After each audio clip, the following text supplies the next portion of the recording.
Hello, and welcome back to Three Legacies Recovery Recording Podcast, where we explore the ongoing journey of recovery and the spiritual growth that comes with it. If you enjoy our program, please be sure to like and subscribe to the channel, and don't forget to share with a friend. Please note that the views expressed on this podcast are solely our individual views and do not represent any official stance of any 12-step program. We are not affiliated with any specific recovery organization, and this content should not be considered professional advice for alcoholism or addiction.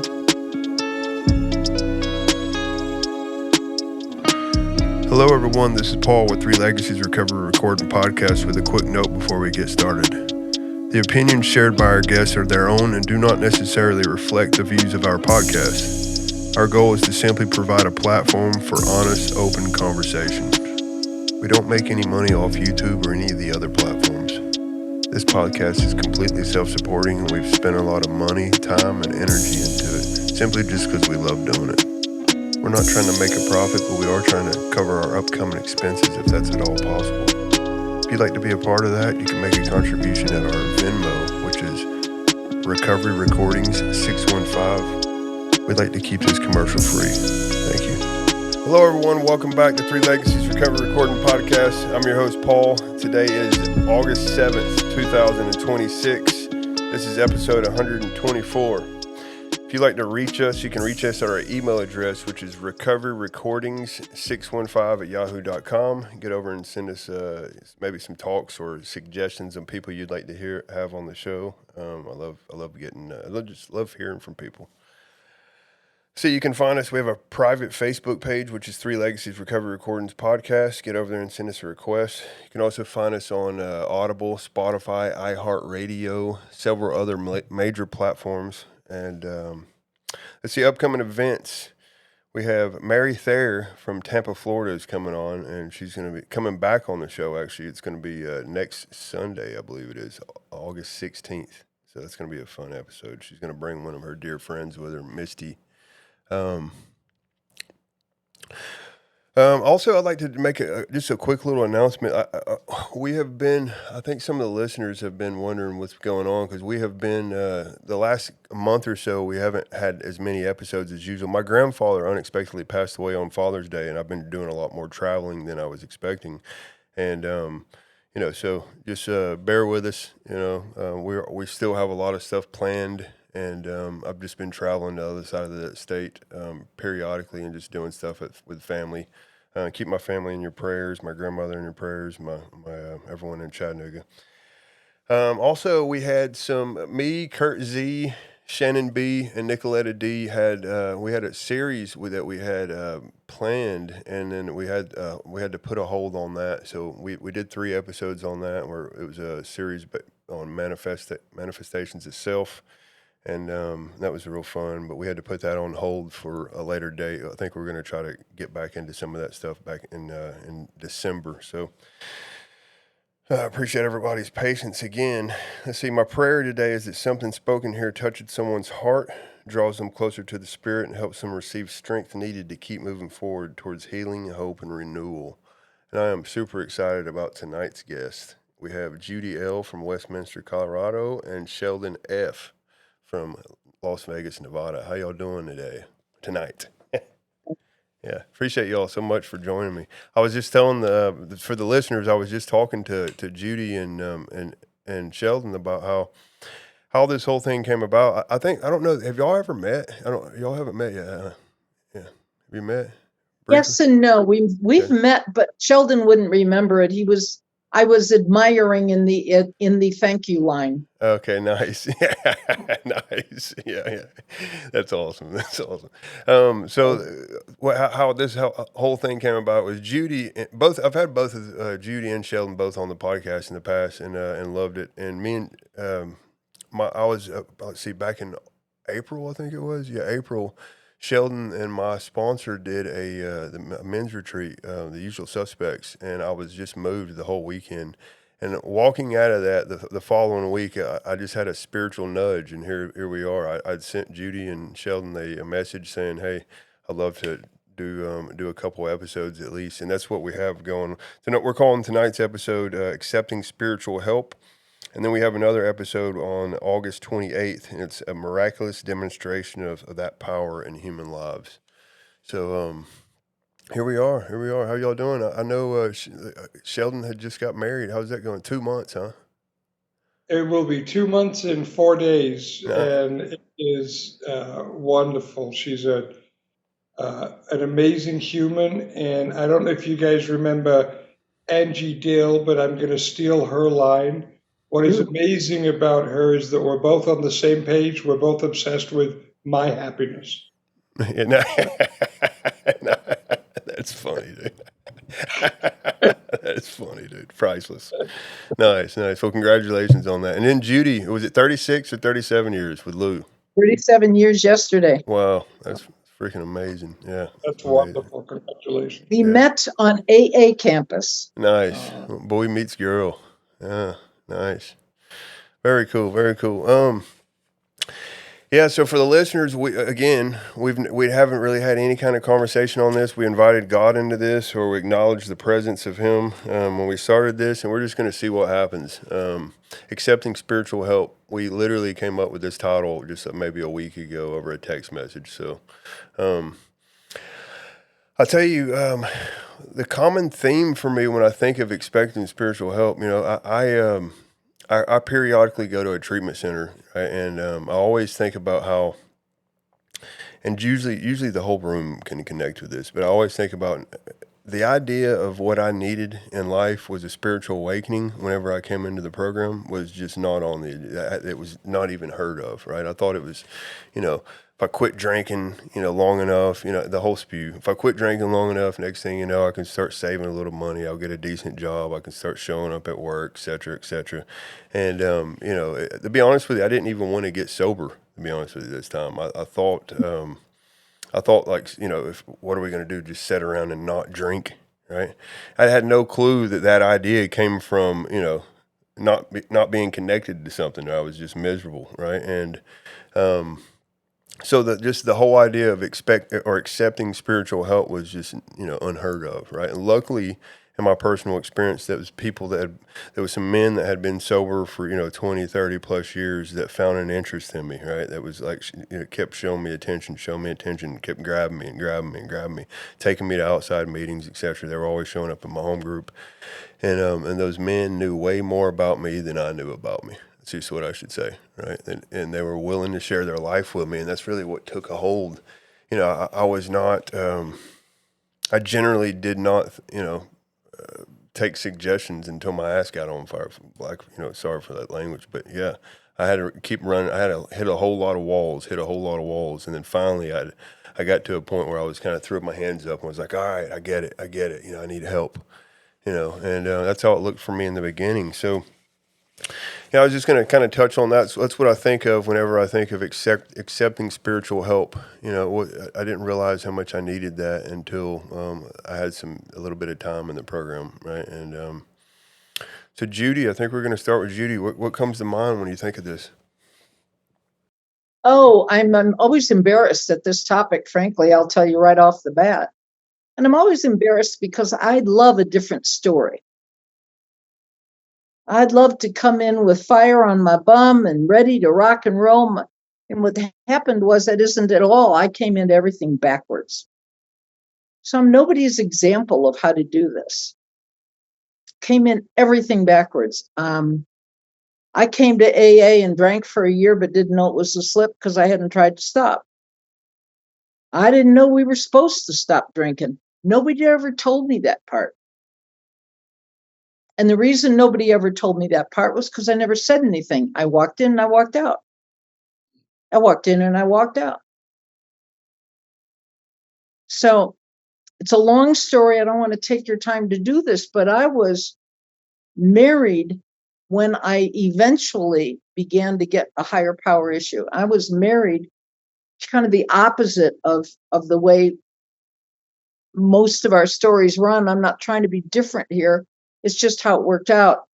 I really didn't do the program, but I stayed sober doing meetings for about 5 or 6 years. And when my beloved and I got married in holy AA unity, I fell apart. I had like a breakdown. And what I now know that I didn't know then and didn't know for a while was that when you don't do any program step work, you don't get better. I wasn't drinking. I had replaced God with Him and with meetings and with AA, kind of intellectual AA. And I got married, and it took me to a place that I had no skill, no ability to figure out what I was supposed to do with this. Yeah. And I had a complete breakdown because I had never before made it. It wasn't my first rodeo. I already had 4 kids and a whole kinds of lives behind me.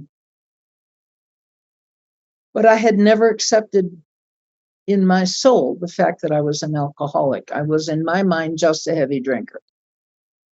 And I could do this thing. Except that as soon as life happened, I had nothing. I had nothing. And I couldn't stop crying. And a treasure in our program, a gentleman from Colorado, happened to find me sobbing through I cried at every meeting for over a month. The gentleman came up to me and he said, "Judy, we're going to start a big book study. Mm. And we think you should come." And it's at 6:30 in the morning. And I said, "Boy, I'd love to come, but I just can't do that and work too." Yeah. And he said, "No problem. We'll move it up to 6 so that you can be here." Yeah. These folks love sobriety. Mm. So 6:00, an hour from my house for a year, we went and listened to Don talk about a big book. Mm. Wow. And when I was done with that year, I was a member. Yeah. I was a member of Alcoholics Anonymous. Mm. I knew who I was, and what I was doing here. But during that period of time, none of that had happened. I was just kind of a meeting maker, made it sort of gal. I'd spent my years before I found him. I spent my year that time before hitting on the boys, doing everything wrong, not sharing because I could sound good. I could do all the stuff. I knew the words finally, but none of it had ever gotten past my skin.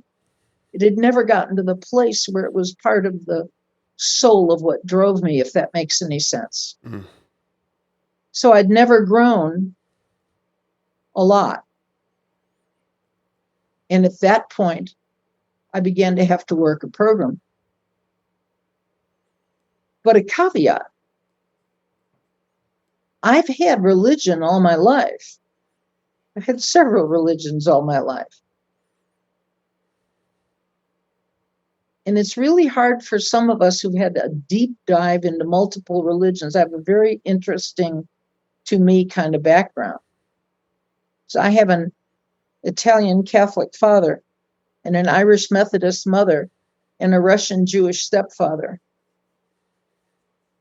I now have a couple of Buddhist in-laws. I think maybe one Hindu. We don't have a Muslim yet, but God knows. Anyway, and I'm a product of 14 years of Catholic girls' school, so it's all mixed up in there. And I had the power of an amazing thing. I had the habit of prayer, even when God and I weren't on speaking terms. Wow. Interesting. That habit has been really useful because I can rely on something I didn't even believe in because it was part of who I am. And I can't explain it any better than that. That's cool. That's awesome. Yeah. Hmm. But I get today that my alcoholism is an illness of separation. And separation from God and separation from you and separation from me seems to be what was at the core of all of that. Wow. And Alcoholics Anonymous is my connector to all three of those things. Wow. Wow. I don't know if that's useful. It's just been my experience. It was backwards. I'd love to say I got in here flaming to take care of my alcoholism, but I didn't. Yeah. I came in here wanting to change my life, of which alcohol was but one piece. Turned out it was a big piece. Yeah. Yeah. Didn't know that. Yeah. Started learning about principles, huh? Yeah. Yeah. Oh my The God, value of yes. principles. Yeah. Yeah. Yeah. Yeah. Nice. So, yeah, I'm embarrassed at that because I'd very much love to have a different story, but that's the one I got. I love it. You were talking about Don. Don, I've heard him say quite a bit. He would say, hopefully we have as many principles as we have affairs, right? Yeah, That's one right. of his favorite lines. Yeah. Such a Yeah. valuable. Yeah. Yeah, I was just a hot mess and didn't know it. And maybe that's a part of us. We don't even know we're a silly hot mess when we're out there being a silly hot mess. Well, Sheldon, talk to us, man. What's on the mind about this? And we'll get back to Judy here in a second. Oh, Thank you, Judy. I really enjoyed that, Judy. Thank you very much. One of the things that I was thinking as you were talking is that I did not know when I got sober that my sponsor, Bob D. at the time, who was my sponsor the first 20 years or so of my sobriety, although was never sponsored by Don, he was certainly a student of his. And a lot of what I learned from Bob, I didn't know it was coming from Don, but Don was such an amazing force in our fellowship. And many of us, our lives have been touched by him without knowing. And I think you're blessed, and I have a little twinge of envy that you got to know him and got to spend time with him. That must have been wonderful. I'm having some conflicting thoughts as we think about this subject of accepting spiritual help, and I love the way that you mispronounced it also, Paul, when you said expecting Yeah. spiritual help, because both of those things are true in my life to some extent. When I'm in a really good place, I'm accepting God's grace with humility, and when I'm not in a good place, I'm like a petulant child expecting His grace, and it better hurry up. Darn it, right? And so depending on my state of mind, depends on which one of those two I am in. What comes to my mind as I think about this is when I was new, I was probably more agnostic than atheist, although I would have said I was an atheist. I don't think I'd put enough thought into it to be as religious about my atheism as some people are, but I was certainly a non-believer. I'm a Russian Jew by descent, and I went to 4 years of Hebrew school. I was bar mitzvahed at 13, and I took the cash and prizes and left the tribe, as Redmond would have said. I turned my back on that religion. I had all kinds of judgment, and I learned two things. The first thing I learned was that Judaism wasn't for me, but the one thing that I did take from Judaism is that I could never be a Christian. And so I show up at Alcoholics Anonymous, and I get the drift that I'm either supposed to accept the prevalent faith in America, Christianity, or I'm supposed to go back to the faith of my childhood, and I can't do either of those, right. And I'm stuck. And gratefully, my sponsor laid it out for me differently. And what he explained to me was that I needed a spiritual solution because I had a spiritual sickness. And he didn't make it, the definition of that word, a religious word. He talked about spirit as in the thing that is inside me, the way I look at the world, the way that I expect things to happen, the way that I expect my future to be. He used the definition, as he would say, like school spirit. Like, are you like, yeah, life is great and everything's wonderful? Yeah. Or is your spirit that of everything's going to be terrible, everything's going to be difficult, nobody's on my side, the world's against me, the future's going to be dark, and we started to talk about spiritual matters, as in that inner feeling and the way that I looked at the world and the way that I experienced the world. And that gave me enough space to consider the stuff that you were talking about in Alcoholics Anonymous. And he would quote that letter of Carl Jung's that I'm gonna say it wrong, but the spiritus contra spiritum or whatever, where I'm drinking in order to cure the spiritual problem within inside me, right? Yeah. So could I say that I've had spiritual experiences since I was 9 years old? Yes, and alcohol and drugs provided that spiritual experience. And did I expect and accept spiritual help from the bag and the bottle? Yeah. Oh yeah. Yeah. And then when I look back on my life through my drinking career, could I see that there was perhaps some power, some mystical thing that had been on my side? And I'm sure there are stories. So I don't want anybody to say, well, gosh, I have an example of a guy. But there are not many stories where somebody goes out, gets drunk for the first time, crashes their car, ends up in a wheelchair and kills a family of 4. Most of us got away with blue murder.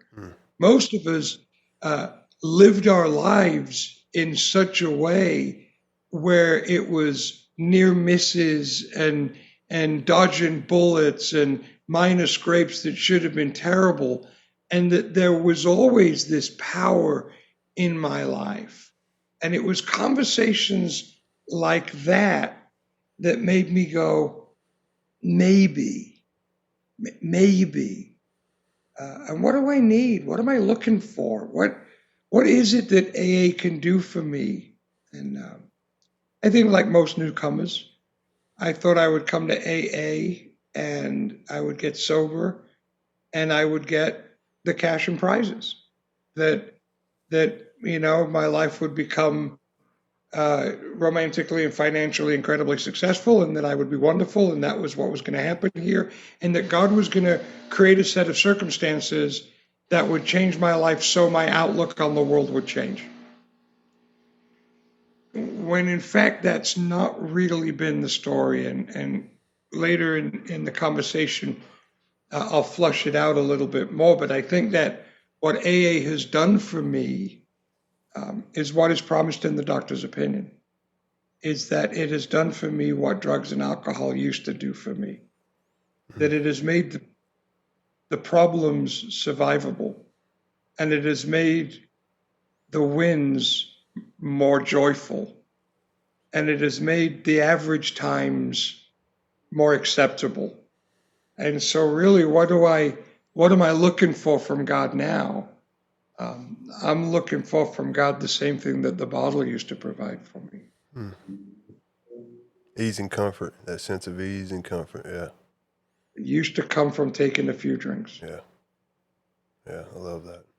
All three of us have talked about the value of someone approaching us, showing an interest in our lives, right? Because, and thank God, like I said earlier, that they knew way more about me than I knew, right? And they were willing to share, some suggestions, share their life with me, and that kind of pointed my life in a certain direction, right? Yeah. All right, Judy, talk to us. Yeah. Sheldon, did you finish? Or do you have something else you want?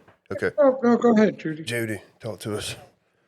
Talk to you about what? I would like to talk about some of the questions. A person gets here when they're like me, Mm-hmm.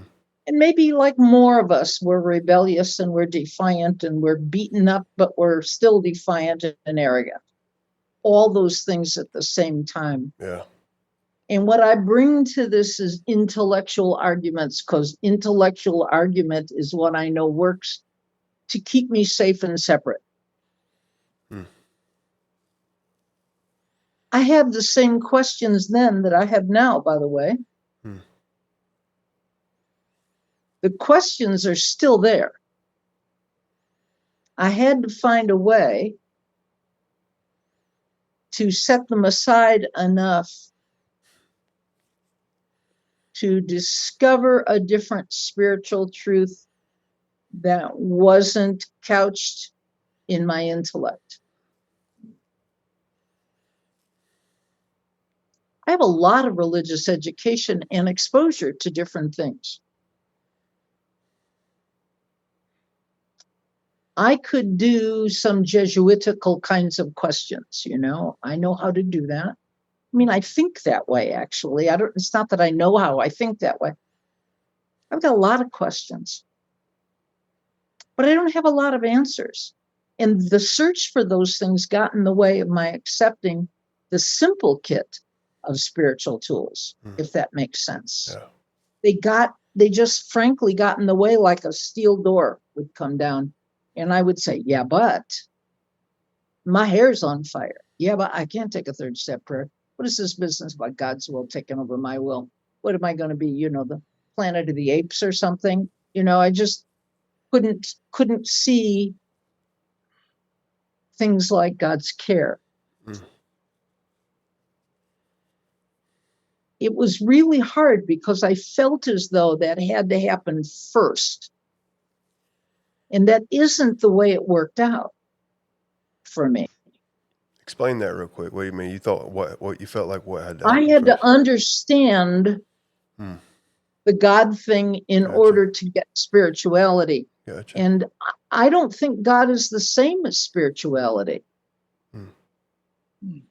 necessarily. I think for some it is. But what I'm thinking about God, this Judeo-Christian God that's embedded in my soul, and what I think about spirituality, when we talk about spiritual principles, they're not talking about the religion I was taught in school. They are talking about simple manifestation of spiritual principles in how I live my life. And that was entirely different. And when I'm new, I can't get the catechism idea out of my head enough to hear the very simple day-to-day vanilla aspect of living with different principles. The whole idea of grace threw me in a tizzy for a couple of years. Same. You know. Yeah. And what is that? That's an intellectual discussion. So I did a trick on myself to get sober. I played a trick on me, and I knew it, but it was a trick. You know those big jars? The Museum of Science and Industry has babies in them. They're like 5-gallon heavy glass jars with a little lip around the top. Yeah. Well, in my mind, which is a strange place, in my mind, I have a closet. And on the shelf are about 10 big, thick jars. And those questions lie in those jars. And what I told myself was, you don't have those answers now, but if you can put them aside enough to get sober and practice this, maybe those answers will still be there later on. It was a trick because I couldn't get past me. No. So I put the questions of grace and the Holocaust and dead children and horrible things. They're all in those big jars in my closet. And I told myself that when I was 25 years sober, I would know the answer to those things. And then I could be really clear about this whole spiritual aspect idea. In the meantime, I would just do the steps and the prayers as prescribed. Try to keep my heart open. And when it closed around an idea and an argument, I'd put it in that jar up in my closet. I know it's a silly trick. Yeah, it works. But it allowed me not to hold the argument, if you will. Sure. It allowed me not to take a position. It's space, some space. Yeah, not to deny or confirm, to do any of that. It allowed me to set it aside with kind of the promise that there'll be some day when you can do that. Yeah. I thought at the time it would be, if I got to 25 years, I would know everything. I'd be walking on water at 25 years. At 25 years, I was thinking of divorcing my husband and getting angry at everything else. I was a little far from walking on water at the moment, but I don't have those answers today. And in about a week, I'll be 44 years sober. But today, I don't need those answers today. I still have the questions. I could tell you what some of those questions are about, but they're not interfering with me having a relationship that enables me to live a sober life and to experience gratitude in the spiritual principles of joy and peace that we can get here. Those questions are still there. I don't know their answers. And like I said, my journey's been an odd one, perhaps, but it's mine. Nice. God is within. Is God always within? Is God without? Is God testing me? Does he really give me jobs and car spaces and all that kind of stuff that they told me when I got here? I had to put all that stuff aside and just ask for help. And just learn to say thanks. I'm a great composter. Life is compost. I love that. It's that simple. Yeah. That's the common theme in we agnostics, right? It's the over and over again. It's that we set aside a prejudice. We ask you to set aside a prejudice, set aside a prejudice, set aside a prejudice, right? And then there's a lot, like I was saying, there's a lot of space in that. And, it's all over the book if you really look at it. Like, what did you say? It says obscured by pomp, by calamity, by worship of other things, right? This fundamental idea of God, worship of my own ideas was what I came up with, Paul. Yeah. And Bill talks about it, the icy intellectual mountain caps and shadows I'd been shivering for years, right? And we like to read. I remember I'd watch this lady pick her 30-year chip up, and she was like, when I got here, I was a researched atheist, right? Meaning, like she read all the books that proved her, her bias readings, and she was like, I had to get so simple where she was like, I would hold my cat up and say, I am not big enough to create this, and that's where she started, and she picked her 30-year chip up when she was saying that, right? And I heard the expression, and here's how I came in. I heard the expression, some writer wrote it, and I thought, oh yeah, that's the word. Premature arrogance. Yeah. That's funny. Yeah. Self. Isn't that a great expression? Yeah. Premature arrogance. I can't create squat. I was failing at everything. The one place I could beg for help was with my kids. And I wound up on the floor with my nose in the shag carpet late one night saying, no matter what happens, I give up. Wow. Powerful. Sheldon. I think that a place that many of us have to get to, Judy describes her nose in the shag carpet. I had to get to a place where everything that I had tried had not worked. Amen. I did not come to spiritual ideas because I thought they were right. Yeah. I came to spiritual ideas because I had none that worked. When I completed my first step, and I had the conversation with my sponsor about the level of my unmanageability and my powerlessness over alcohol, this idea that I have a brain that will not allow me to remain in abstinence and a body that will not allow me to drink, that I'm screwed. I'm in a trap I can't spring. When the question is proposed, are you willing to believe that there might be a power out there stronger than you that can keep you sober? The only honest answer I could give was, I hope so. Because there was no other option. Yeah. I had tried everything on my own, and the things I hadn't tried, I had no faith in anyway.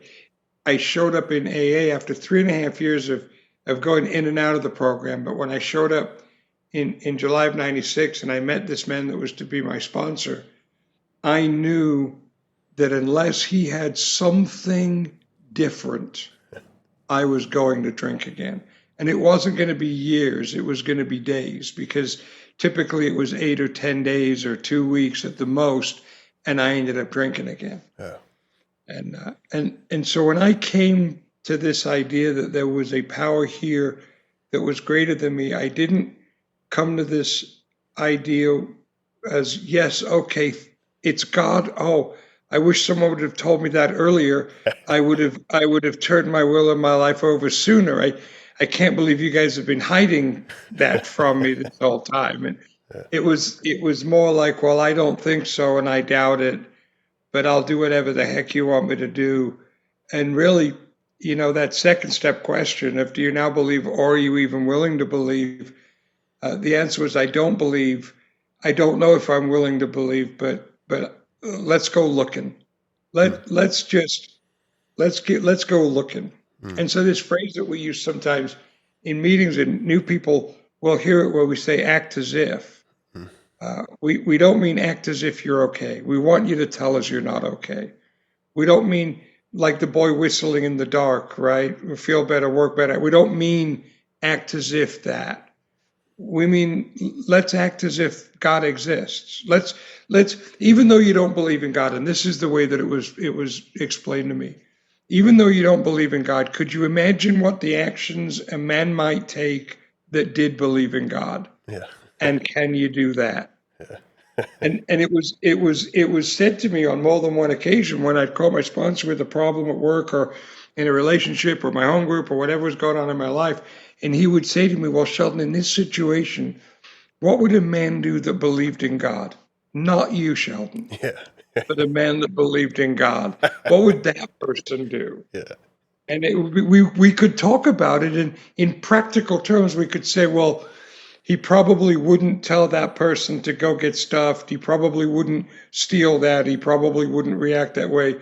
He'd probably pray into the void, and he'd probably act with these principles of love, kindness, fairness, helpfulness. He'd probably take those actions. And so he would say, well, then why don't we try that and see what happens? And it was almost this game of, I laugh now as I look back on it, because it's almost like back then we didn't do chips every month. We'd do 30, 60, 90, 6 months, 9 months, a year, 18 months.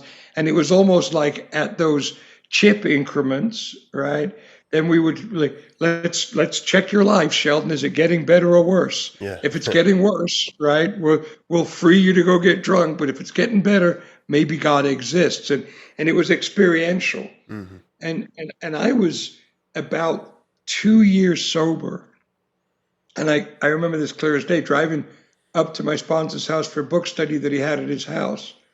And as I got off the highway and I drove up the hill, his house was up a couple of miles up a hill, I started to cry. And I got to his house and he opened the door and he looked at me, he goes, "What's wrong?" And I said, "Nothing. I don't think I'm pretending anymore. I think, in fact, I know I'm starting to believe that there's some kind of a power here." Yeah. And it was experiential, and it was through I think it's Ed Dowling in A Comes of Age. It might not be Dowling, but it's one of those great spirits. Talks about how um, uh, Alcoholics Anonymous is the scientific approach to spirituality. Mm. Right? And what does a scientist do? A scientist sets up an experiment. He doesn't have a preconceived idea of what the result's going to be. He says, if I do this, this might happen and it might not. And we're going to test it and see what happens. And then if it goes one way, he says the experiment was a success because we proved the positive. And if it goes the other way, the experiment was a success because we proved the negative. And that's what we do in AA, is we set up an experiment. That those of us that don't come here with any kind of a religious leaning, we say, okay, show me. I'm going to act like God exists, and I'm going to see if God shows up. And if he does, I'll believe. And if he doesn't, I won't. And I think, as I think about it, though, I'm like Judy, I don't have a traditional story in my journey. The early things that I asked for that allowed me to see evidence of God. Well, obviously, the first one was that I wasn't drinking, right? So how do I know God got me sober is the only one I asked. I didn't ask my sponsor to keep me sober. I knew he couldn't. I didn't ask the group to keep me sober. I mean, they'd been failing at it for 3.5 years, right? I mean, I didn't ask me to keep me sober. I knew I couldn't. I asked God and God kept me sober. So here's my first piece of evidence is that I'm not drinking. Yeah. But beyond that, what did I ask for? Well, I wanted to be able to pay the rent. Now, did God pay the rent, or did not spending the money on cocaine pay the rent? I don't know, right? I wanted to have some friends. Well, did God give me friends, or did me stop lying and cheating and being abusive to the people around me get me some friends? I mean, were these things, if you don't drink, right, and you live your life by some principles, you're going to get some gifts automatically by definition of not drinking and living your life by some principles. Yeah. And this, to me, was the early proof of God's existence because I was still looking for the cash and prizes, Yeah. right? Yeah. I didn't know that if you show up to work on time and you stay there all day and you do your job, they'll give you a raise and maybe a promotion. I didn't know that. I thought, well, God gave me a raise and God gave me a promotion. And it was wonderful evidence for me that God existed because I was immature in what I was asking for, right? Yeah.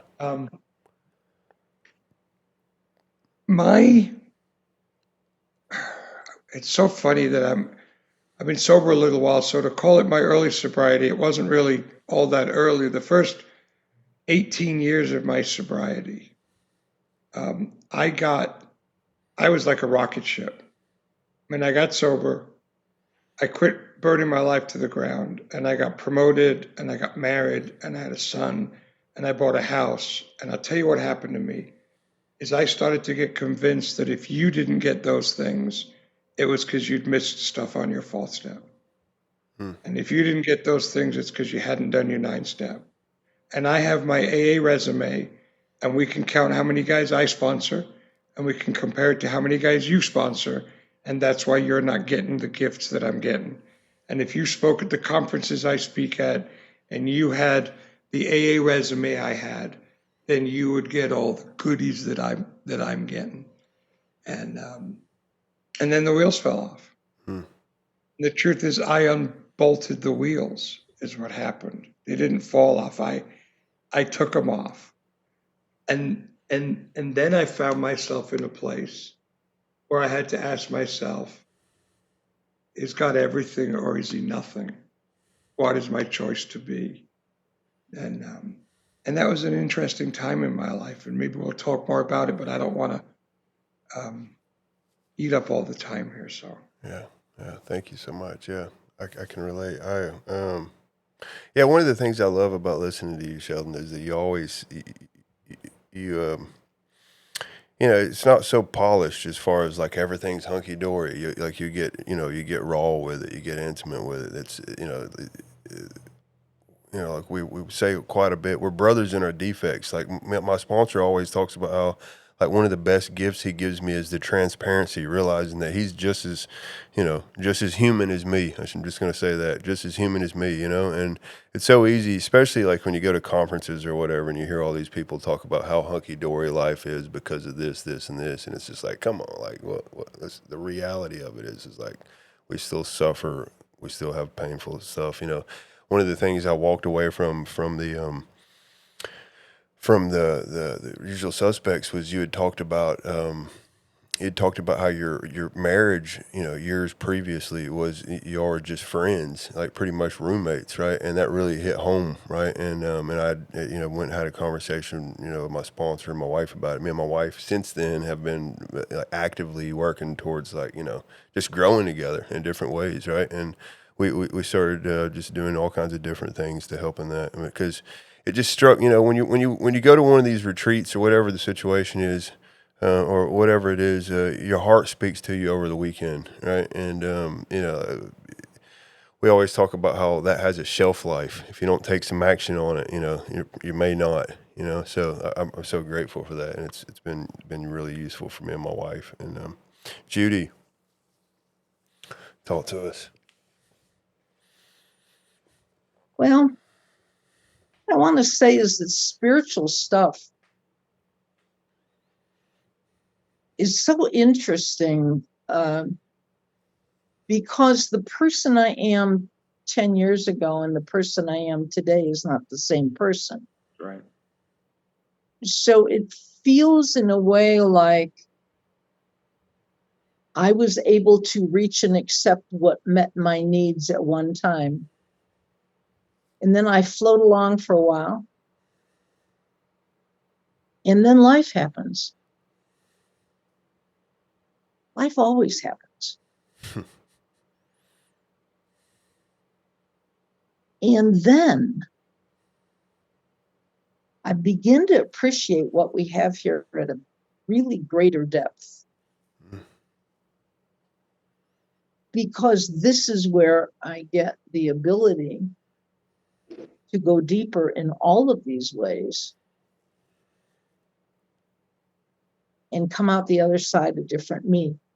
I often have used the thought that what we are in AA is on a deep internal archaeological dig. Because we don't go this way, we have to go down this way. And we just keep digging right where we're at and at different places in our life when we're open to them. And I'm more open now than I was 42 years ago or 4 years ago, when I spent most of my time just being belligerent. But I got enough from first sponsors and helpful people along the way. Got just enough. And I can remember somebody talking about this whole idea of spirituality at a meeting, and I'm like, I'm grinding my teeth together, and all that kind of thing. This would be a great program if they just stop that, And some guy leaned over and I said, I just can't stand it. And he looked at me and he said, just as calm as you please. Sometimes I feel the same way. It was all it took. Because our co-founder was so wise that he let us own our experience. And I get to let others own their experience too. And know that who you are today may not be who you are next year or next month. If we're going to evolve into becoming more and more like these things that we admire and model, and the spiritual being inside blossoms. And life will keep happening. So I've noticed that I've got, I no longer, when I've talked, I no longer talk about me hitting on the boys in my red dress. I left that girl behind a long time ago. And then I talked about raising the kids. And I left that behind. They're now grandparents. And then I left the next phase. And each one of these has been like a small mountain to climb. And then a rest. And then I babble about it to everybody, how it was and how I understood now. And then the next mountain starts going and it takes the next. And with each of these things, I become a different version. I don't leave me behind, but I certainly morph gradually into another person. And today, I start my day with a third step prayer just because I need to remember. And half the time I go, wait a minute, what did you just say? And go back and do it a second time. Because as soon as I'm repeating things, I don't hear what I'm saying. And I have a tendency to lie to me, to imagine things that aren't true.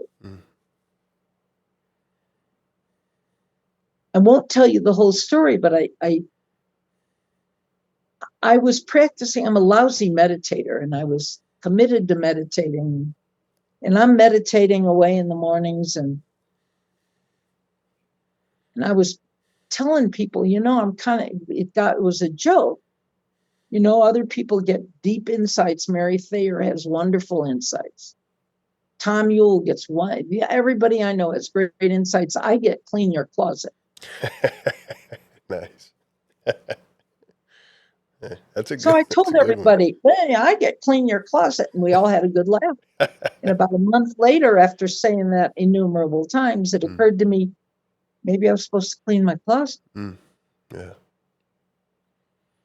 And that started a process that took at least 6 weeks that changed who I am in multiple ways. I won't bore you with all the details, but it was like, first I laugh at what I get because I don't believe it's true. And then something else happens and I begin to act on it.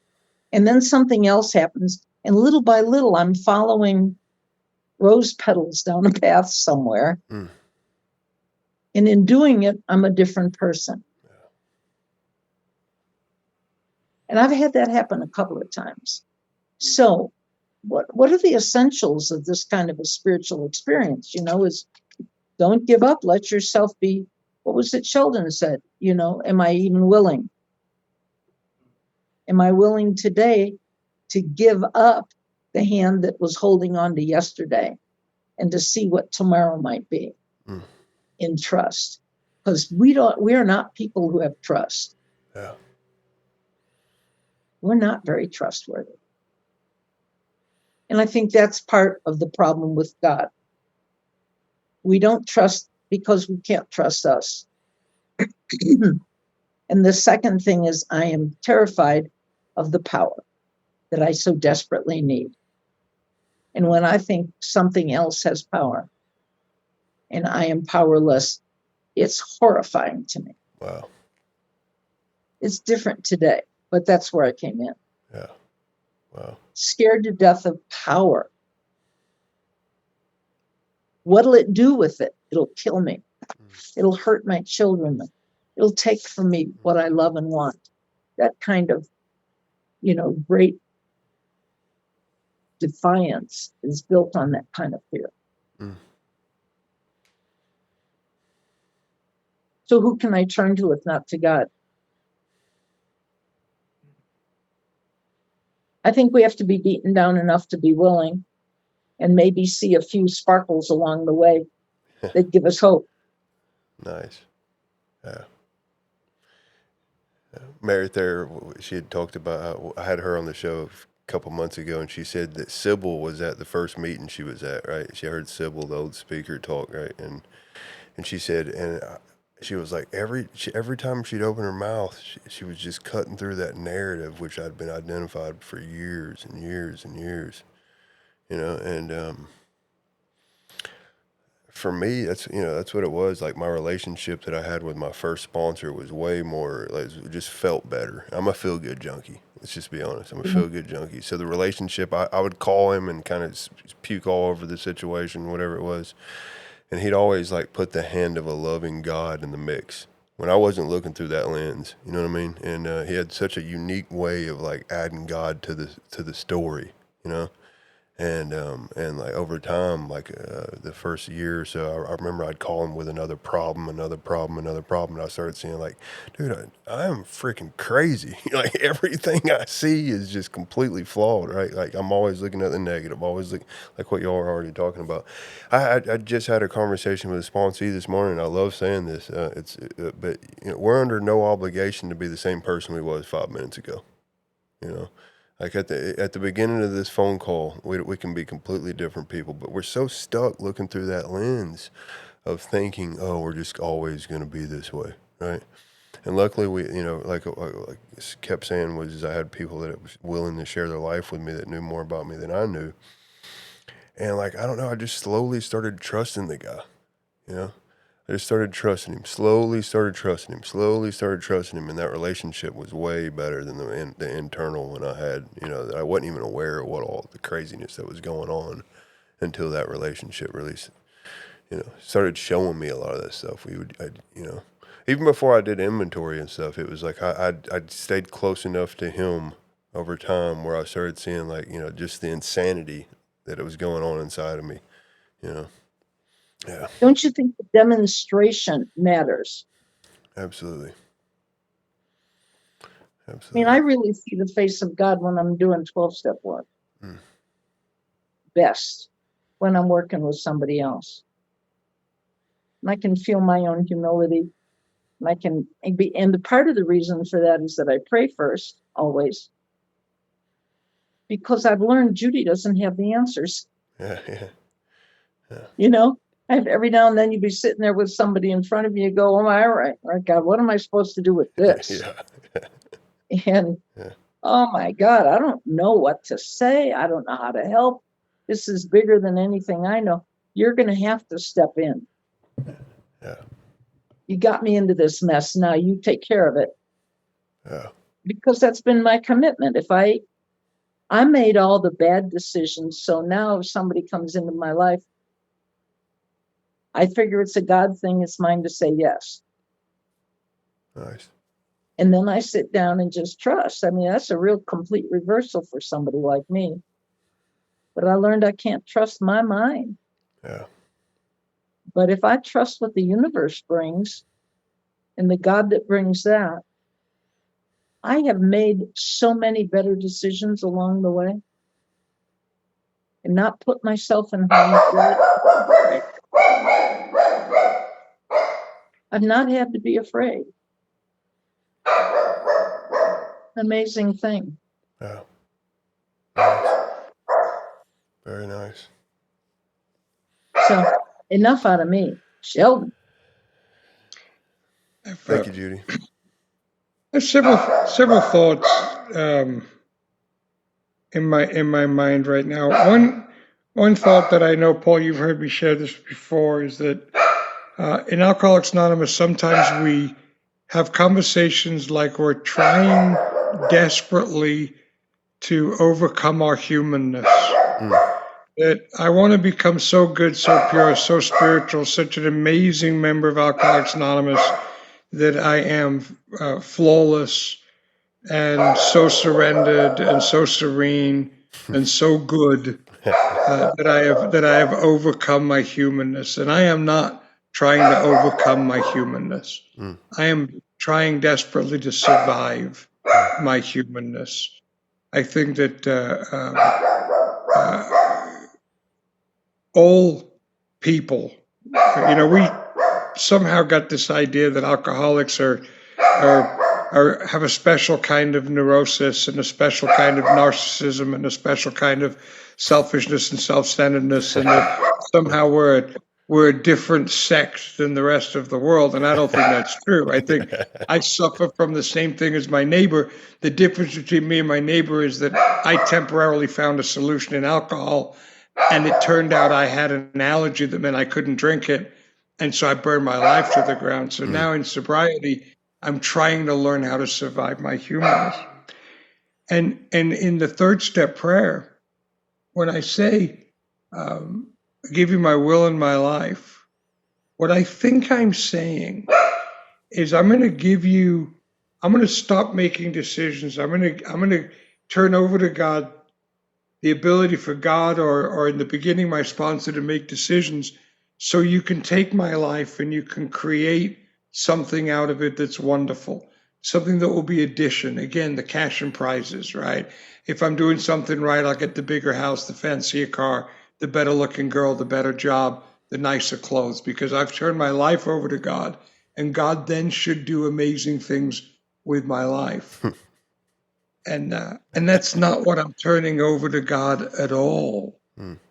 I'm trying to turn my thinking over to God. Mm. And I have to be aware that I'm going to fail at that.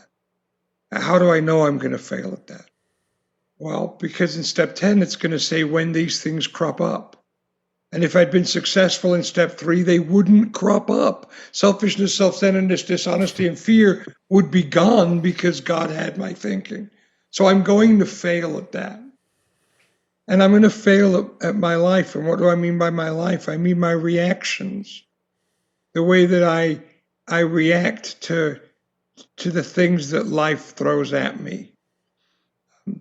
There's this weird delusion. I love this delusion that we have where we say that I'm going to take my will back, right? As if I had my will to begin with, which I really didn't, because if God is everything or is nothing in God's universe, it's God's world. What am I, this little speck somewhere in Las Vegas that thinks I have the power to say, no, God, you're not going to control anything. I'm going to control it. And then if I do make the decision to say, God, you control it, then I can say, sorry, Pops, give it back. I take it back. I don't have any of that ability. Mm. So what do I have an ability to try to turn over to God? And it is my reactions to life. I really have been thinking lately that step 3 really isn't so much of an action step. That really it's a realization. You know, in the book, in 60 to 63, in that part of the book where it leads us up to the 3rd step prayer, it doesn't describe to me how to turn my will over to God, nor does it describe to me what my life would look like if I did turn my life over to God. It describes how I'm living now, that God doesn't have my will in my life. It's all about selfishness and self-centeredness, and if only people would behave the way I wished, and if I could wrest satisfaction and happiness out of this world, if only I managed well. And it's all of this, you know, you're a mess, Sheldon, so you should make a decision. Our friend Kent Coleman, and I'm sure many of you know Kent, tells this great story, and it has changed my perspective. And he tells the story like this, and I'll tell the story as if it's in my life. But tomorrow morning, my alarm clock is going to go off at about 5:30 a.m., and I'll be laying in bed, and I will make a decision to go to work. And it's a real decision. I mean, it's such a real decision that nothing could happen within my control, and very little outside of my control, that will prevent me from following through on that decision. I have decided I am going to work. It is my 3rd step of going to work. I've made a decision to turn my will in my life over to my job, and I'm going to work. And I'm still in bed. Nothing has changed. There's a lot that has to happen before I arrive at work. Yeah. I mean, I got to get up, shower, get dressed, make some coffee, walk the dog, you know, kiss my wife. I got to get in the car. I got to drive all the way to park to get in the elevator. I mean, there's so much stuff that has to happen. Yeah. So for me, step 3 really isn't where the rubber meets the road in this. It's really 6 and 7. It's really what happens is I take a look at my life. I make a decision that my life draped and washed in self is a disaster. And what's my choice going to be now? I'm going to decide to go to God. How? So I write an inventory of what my life looks like when I don't do steps 6 and 7. And it's a mess. And hopefully out of that inventory, what I get to see is what really the problem is. And what's really the problem? I'm selfish. I want things to go my way. I'm dishonest. Not only am I a liar, but I'm a story writer. I make things up. You give me 10% of the information and I'll make up the rest of the story. And I'm always the victim in the story that I write, right? It's never, I don't write stories and they all lived happily ever after.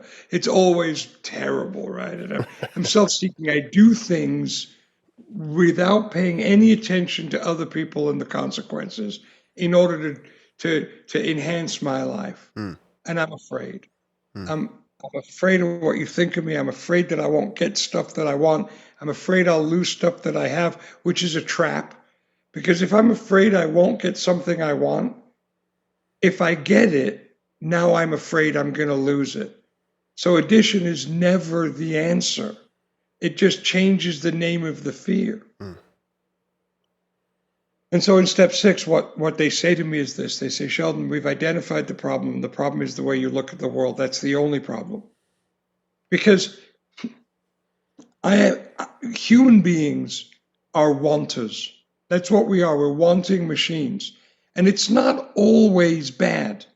You know, a few thousand years ago, people wanted to communicate from city to city or village to village. So they invented smoke signals.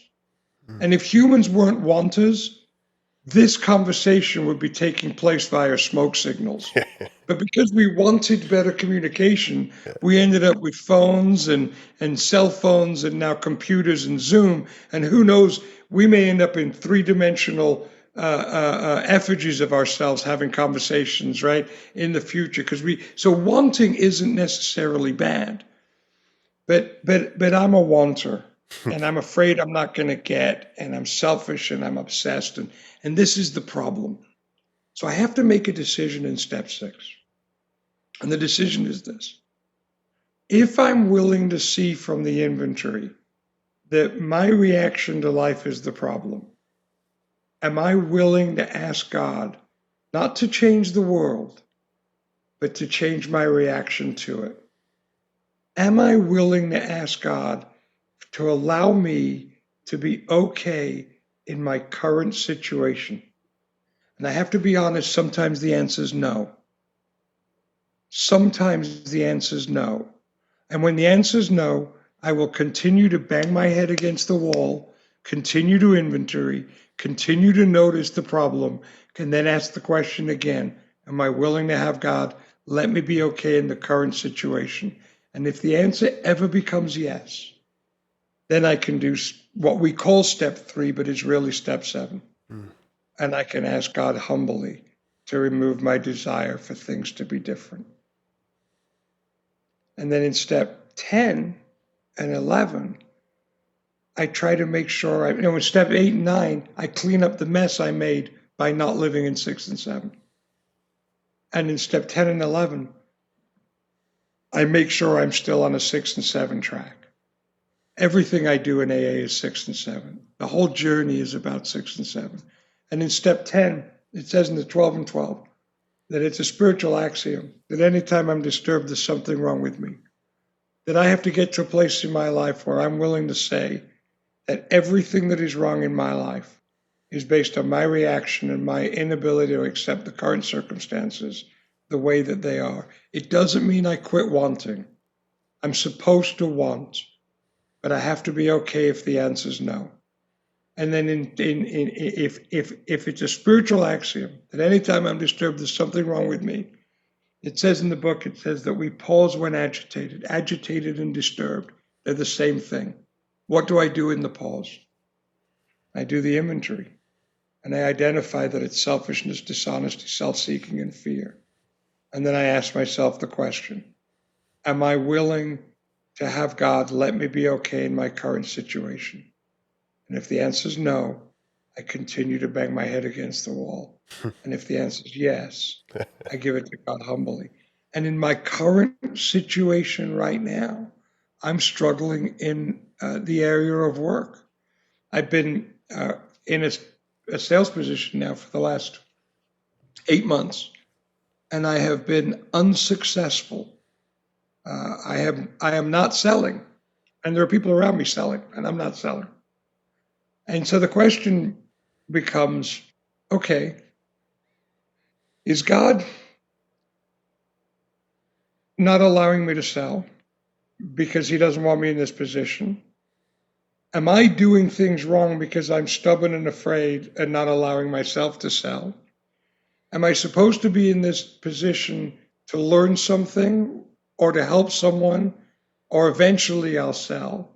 Or am I ignoring God's will and I'm supposed to leave this position and I'm supposed to go do something else? And I don't know. I tell you a funny story. On Thursday morning, I knew, and I quit because I knew that that's what God wanted me to do. Mm. And the director and the vice president and two other managers said the vice president was like, I don't know why I'm asking you to stay because you're not selling, but I really want you to stay. Will you please stay? And so now is that God talking to me through another person? And I am in a state of confusion. Right? And what do I do? And I don't know. My sponsor says sometimes doing nothing is a decision. Deciding not to do so, right, until it becomes clear. But I'm in this place right now of confusion and anxiety and not knowing.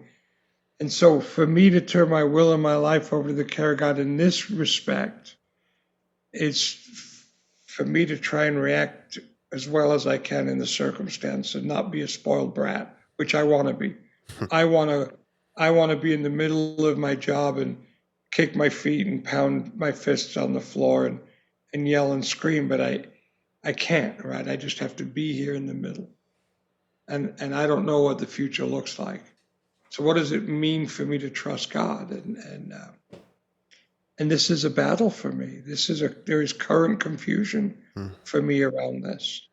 And I'll end this little tirade with this. I could ask 10 people in AA, and 5 of them will tell me I should quit the job, and 5 of them will tell me I should stay, and I don't know what the answer is. And so I find myself sitting in a state of confusion. But the trusting is that I don't need an answer, and Judy touched on that. My demand for answers is one of the ways that self shows itself, right? Yeah. And that for me to be okay not to have an answer may be the most spiritual thing I can do in this situation. Wow. Yeah. Thank you so much. Yeah. I was over this past Easter, I was reading one of my favorite authors. He was talking about that in between stage between the 3 days. I know it's a Christian, but he talks about just beginning again, even though you're not sure what's going to happen. Being in the hallway, how much it sucks. And he was talking about how he heard a long time ago that's where the soul grows and matures, is in that waiting game, which sucks. Don't get me wrong. I'm a feel good junkie. I get it. It sucks. Being in the hallway sucks. But Judy. Sheldon, what a generous, Yeah. beautiful example of sharing your life with honesty. I can't tell you how much I appreciate that. Same. Thank you. Yeah. It's so much better than, wahoo, ain't life grand, the wind stopped blowing. Yeah. Because there's not one of us that hasn't had a period of time like that waiting on God thing.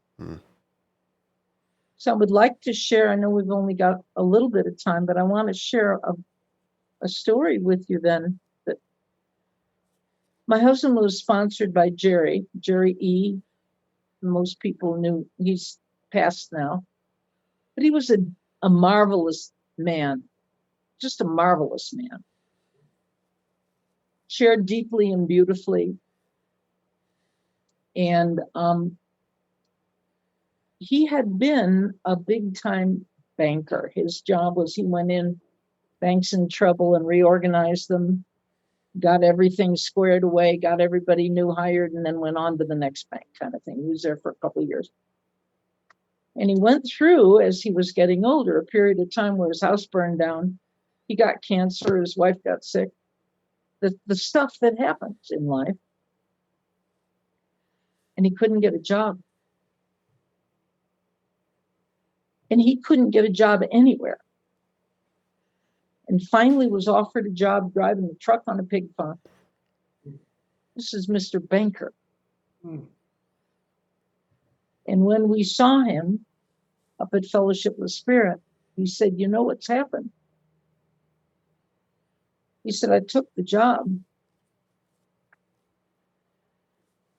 And what has happened is that I find coming out of the woodwork all the people that have lost their jobs that need to figure out how to deal with looking for God in the middle of what feels like failure and fear and disaster. I had to go to know how to be there with someone else. It's a pretty powerful story. Yeah, I love it. Yeah. Me and Scott were talking a while back about how like it's how we just put so much importance on how we feel. You know, it's like, man, specifically Unknowing. Yeah.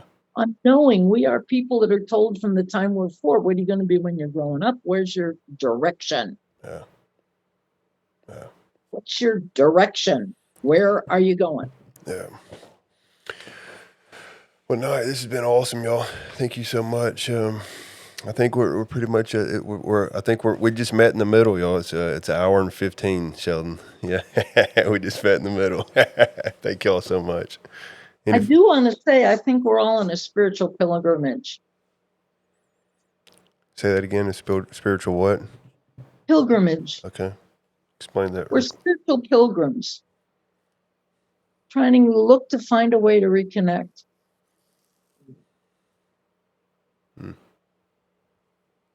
Past the failures, past our own failures, past cultural failures, past religious failures, past belief failures, the letdowns and all that kind of stuff.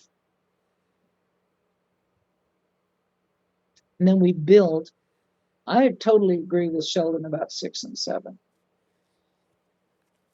One of the most powerful paragraphs in the world is where it says, when these are objectionable. Yeah. Oh, the objectionables. Yeah. Yeah, but everybody misses it. Yeah. So in the design of the Almighty, where does this all fit in, and how do you see it? So we're pilgrims. I'm so grateful to be walking along with you guys. Thank you. Thank you so much. Thank you so much, Paul. Yeah. Thanks for putting this together. Thank you for inviting me. And Judy, it's wonderful to get to know you. Thank you. On a personal level. It's a pleasure. I've often wanted to give you a call, and of course I get busy and don't. Wanted to talk about how you use 6 and 7 with your sponsees, because I do as well. I'm always looking for new ways of looking at things. So maybe I can give you a call one of these days. That'd be great. Nice. But I appreciate what you do. Thank you. Thank you. Thank you, Paul. very much. Thank you, Paul, for having us. Absolutely. Thank you all so much. And for the listeners, we will be joining again. Again, it's August 28th. We're going to call it a miraculous demonstration of that power in human lives. So y'all have a wonderful evening, and thank you all so much.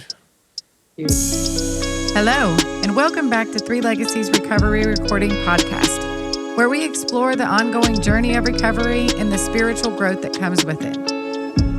If you enjoy our program, please be sure to like and subscribe to the channel, and don't forget to share with a friend. Please note that the views expressed on this podcast are solely our individual views and do not represent any official stance of any 12-step program. We are not affiliated with any specific recovery organization, and this content should not be considered professional advice for alcoholism or addiction.